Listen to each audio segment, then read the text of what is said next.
Hey guys, welcome back. It's been a bit since my last video, but we have some new analog news today, so I thought I'd cover it real fast. So previously, Analogue has announced their N64 FPGA console, and today we finally got details. So in addition to that, it also looks like Analogue has given us a new website design, but I checked and there's no updates as of today on any other of the consoles or anything since their last ones. There has been a Pocket update since my last video, and I have not covered that. And so let's jump in, though, on this new N64 FPGA console. So it is called the 3D, and their tagline is "The future is here, even though it's the past."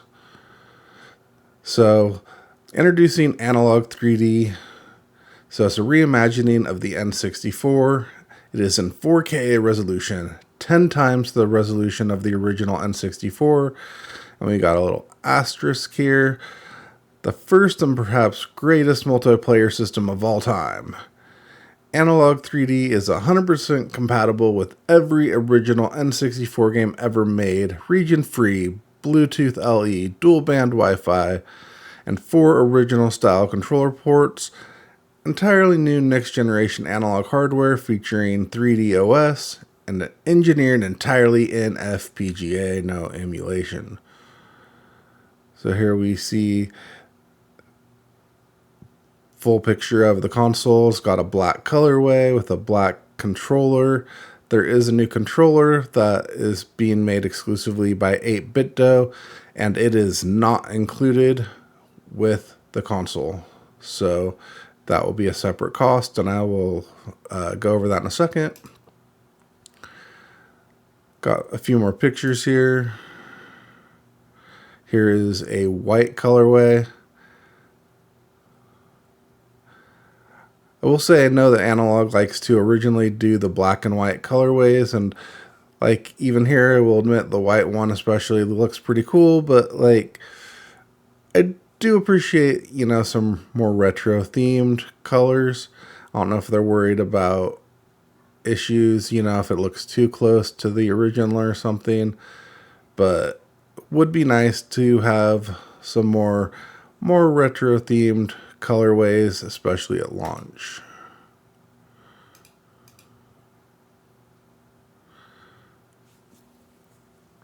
So they are claiming that for the first time ever, you have 100% compatibility.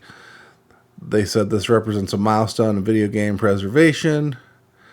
Said it's not only the world's first reimagining of an N64, but the world's first 100% compatible recreation of an N64. Analogue spent nearly 4 years engineering it in FPGA. No more incompatibilities found in software emulation, like input lag, graphic, audio inaccuracies, timing, frame rate issues, and more. For the first time, you can re-experience the N64 exactly as it was meant to be without compromise.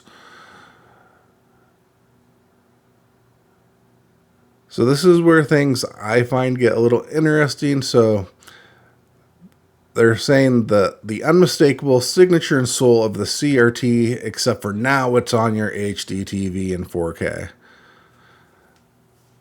Unlike its 2D predecessors, the N64 wasn't just about pixels. The original hardware's distinctive approach to rendering polygons and textures depends on the CRT far more critically than simpler 2D systems. Even game developers had to leverage the interplay between the hardware and a CRT to achieve harmony. While a very few modern upscalers have transformed the 2D era of video games with pixel-perfect clarity, the N64 demands something far more radical, the unmistakable essence of a CRT. So you're thinking, hey, maybe, it's going to have DAC support. Well, you would be wrong. Analogue 3D brings true CRT reference quality to your HD TV in 4K. Experience the N64 with unmatched authenticity and zero lag. It's the N64 reborn. Analogue 3D's original display modes are meticulously reproduced, virtually indistinguishable recreations of CRT displays. capturing the warmth, depth, and texture in every frame. The soft glow of phosphor and vibrant colors unite with immersive scan lines and shadow masks. This isn't just upscaling, it's an unprecedented transformation. So they really are pushing the multiplayer of N64, and I know a lot of people played GoldenEye and, a few other games, but I've never viewed the N64 as the ultimate multiplayer gaming system, but to each their own, I guess. Maybe it is. So they're going to talk about the 64 controller. It says they worked closely with 8BitDo to design a wireless Bluetooth recreation of the original N64 controller with a modern form factor. Crafted with an uncompromising attention to detail, the C buttons, D-pad, and AB buttons to retain the original size, sub-layouts, and feel, featuring a superior quality Hall effect joystick with the original style N64 gate. Say goodbye to the infamous loose joysticks that plagued the original controllers, and now you can even update your 8BitDo 64 controller directly with Analogue 3D, simply by plugging it in. A tribute to play N64 like never before. So, that sounds interesting from the fact that it sounds like they have built in an updater that uses 8BitDo software to actually get your updates. So, I will say that's a new feature and something they have never done before. That's really cool. And like I mentioned here, even though they put it in very dark text, 8BitDo 64 controller not included with Analogue 3D, as I mentioned earlier. And so this does include what they are calling 3D OS. So they're calling it an evolution of Analogue OS, the definitive scholarly operating system for playing and experiencing an entire era of video games, redesigned in 4K exclusively for Analogue 3D. Loaded with the features uniquely crafted for N64, developed for everyone who understands the details define the experience.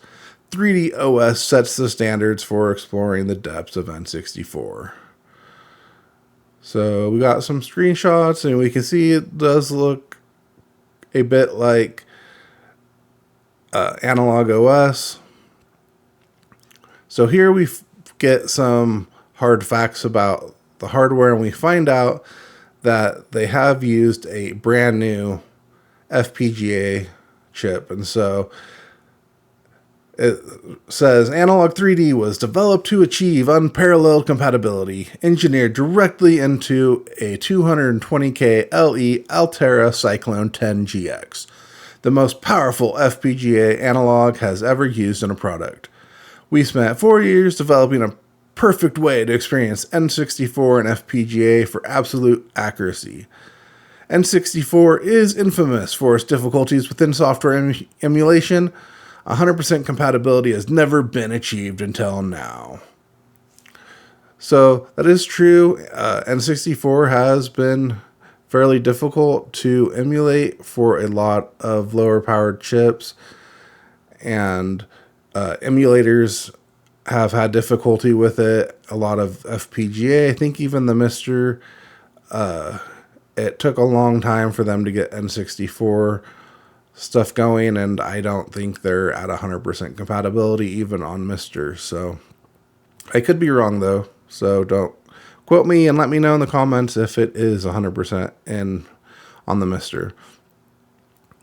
So here we get some more info with compatibility, original N64 cartridges, 100% compatibility, region free, compatible with original accessories, original style N64 cartridge slot built in.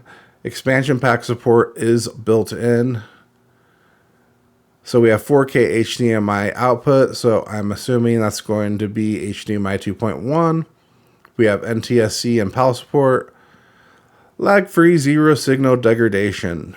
Original display mode, CRT and PVM modes. Variable refresh rate. So this definitely seems like, the best version of anything they've released so far. So we have two USB ports, charging and wired support. We have an SD card slot, including a 16 gigabyte SD card. So an SD card is included, it looks like. Dual band Wi-Fi with OTA wireless. 3D OS updating. So it looks like maybe you will be able to update wirelessly, which I think would also be a first, maybe. We have Bluetooth Classic and LE. We have the 4 original style controller ports. Up to 4 player supported, wireless and wired. And again, it talks about 8-bit DO64 controller updating via analog system. It does look like you have to connect wired to do that. Got the chip info again. So what's in the box? The Analogue 3D, an HDMI cable, a USB cable, and a worldwide USB-C power supply. It looks like it does support power delivery and GAN. And audio is 48 kilohertz 16-bit PCM audio. So this says pre-order now. You can't. I'll show you that in a second. But it's only $249. And for what it's offering, I will admit that's really pretty reasonable considering the prices they've had in the past. They've usually been, $199 to, I think the Pocket's $209 or $219. So $249, considering it's got an updated chip and some of these features that are really kind of quality of life features, are pretty cool if you're an N64 enthusiast. So here we have some other information. Analogue 3D does not support Open FPGA, so that's still exclusive to the Pocket. Of course, we've got the, predictable Analogue 3D does not play copyrighted ROM files. It only plays legacy cartridge games. It is not software emulation. It operates on a transistor level. I mean, most of the stuff you're going to see, on every product they have released. It does state that it does not operate utilizing BIOS files from any other entities. Analogue designs all hardware. And so here we get some other information. So 3D OS features are supported on Analogue 3D only. It is not supported on any past Analogue products due to hardware restrictions. Past Analogue products will continue to receive updates and full support respectively.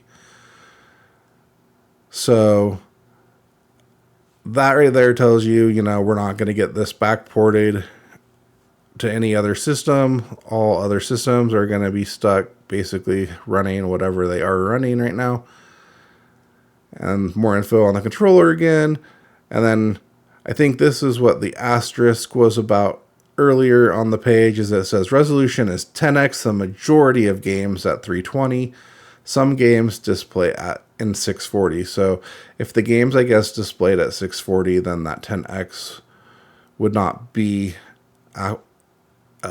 wouldn't be true, but it doesn't say at what times the resolution would be. So I don't know if you'd have it and it'd be 5x or not. It doesn't say.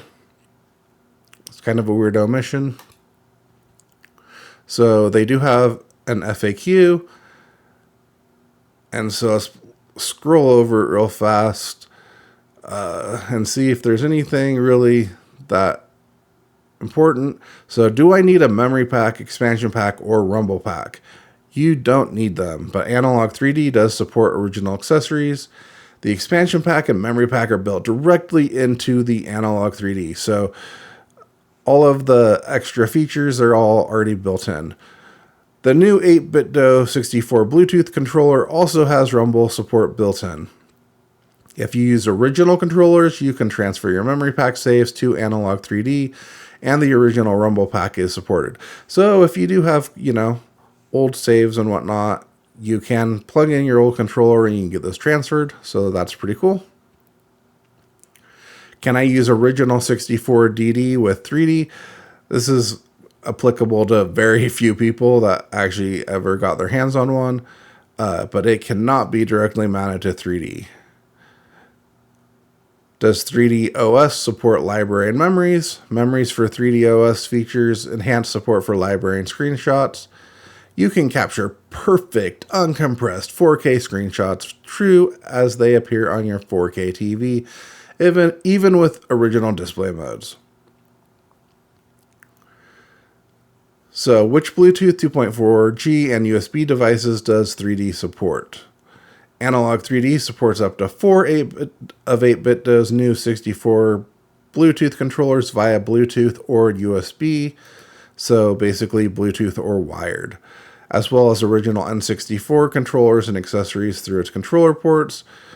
Additional N64 specific controllers are supported, including 8-bit DOS mod kit for original N64 controllers, directly pairing 2.4 gigahertz controllers to Analogue's 3D is not supported, so you cannot plug in or not pair a 2.4 gigahertz controller. It's Bluetooth or wired only.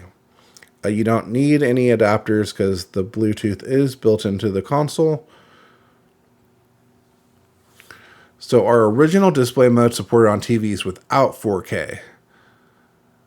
A modern 4K TV with HDR offers the best experience with Analogue 3D and original display modes. Other TVs are still supported. So basically they are saying you need, for the best experience, they recommend a 4K HDR compatible HD TV. Again, it states again right here, no open FPGA. Can I use modern third-party devices? Or basically like you have to contact the vendor. And then for people in the know that know about, a lot of the FPGA cores and stuff, it does ask, does Kevtris engineer 3D's N64 FPGA core?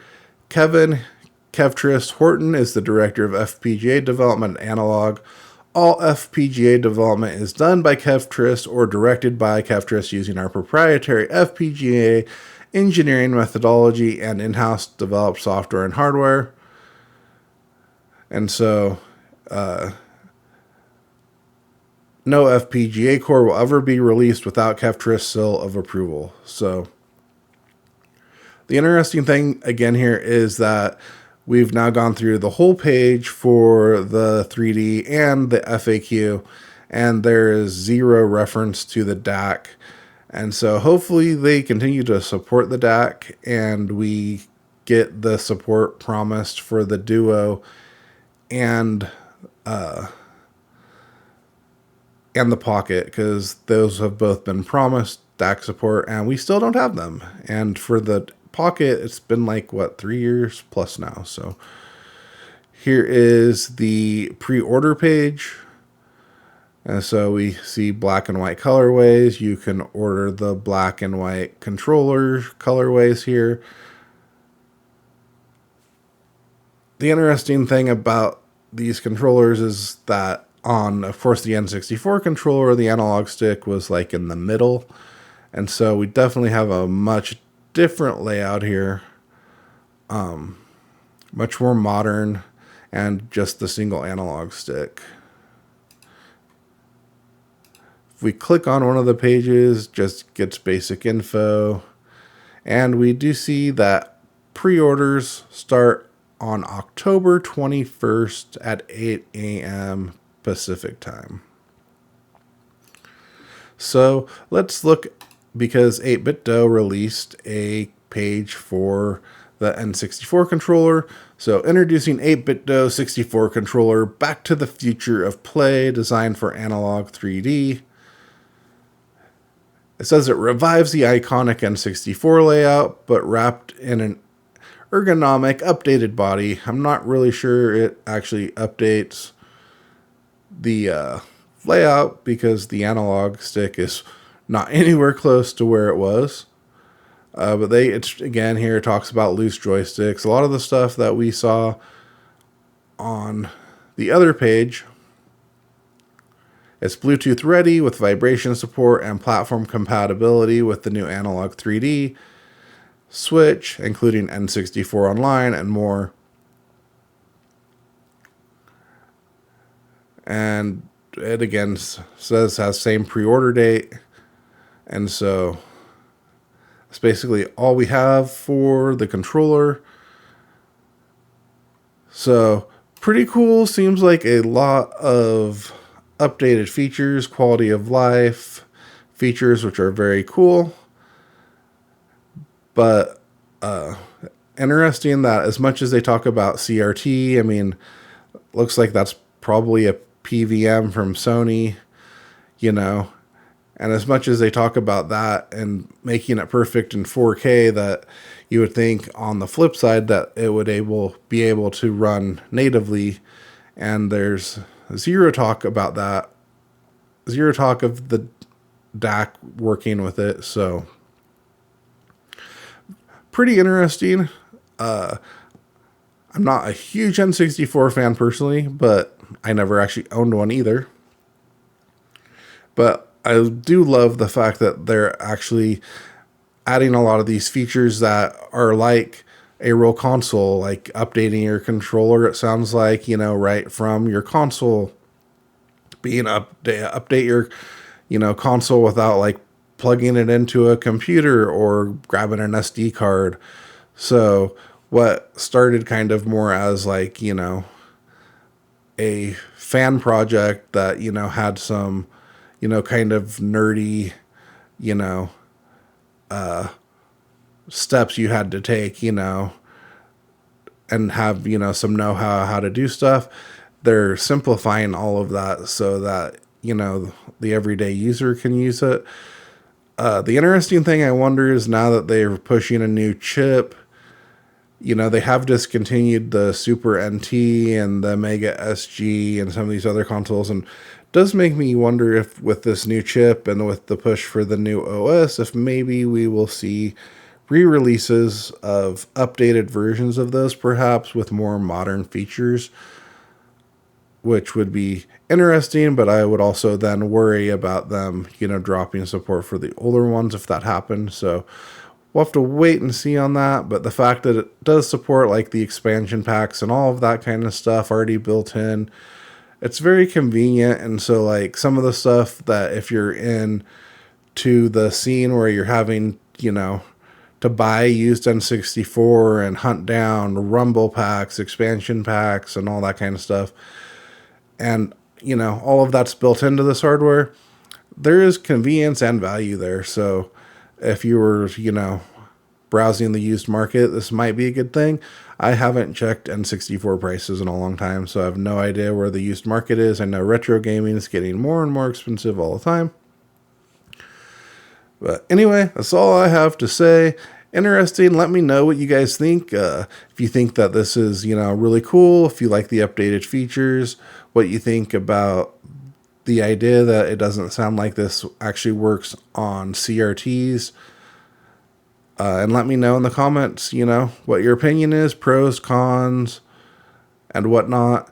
This has been a long time in the making. I think they originally kind of teased this over a year ago.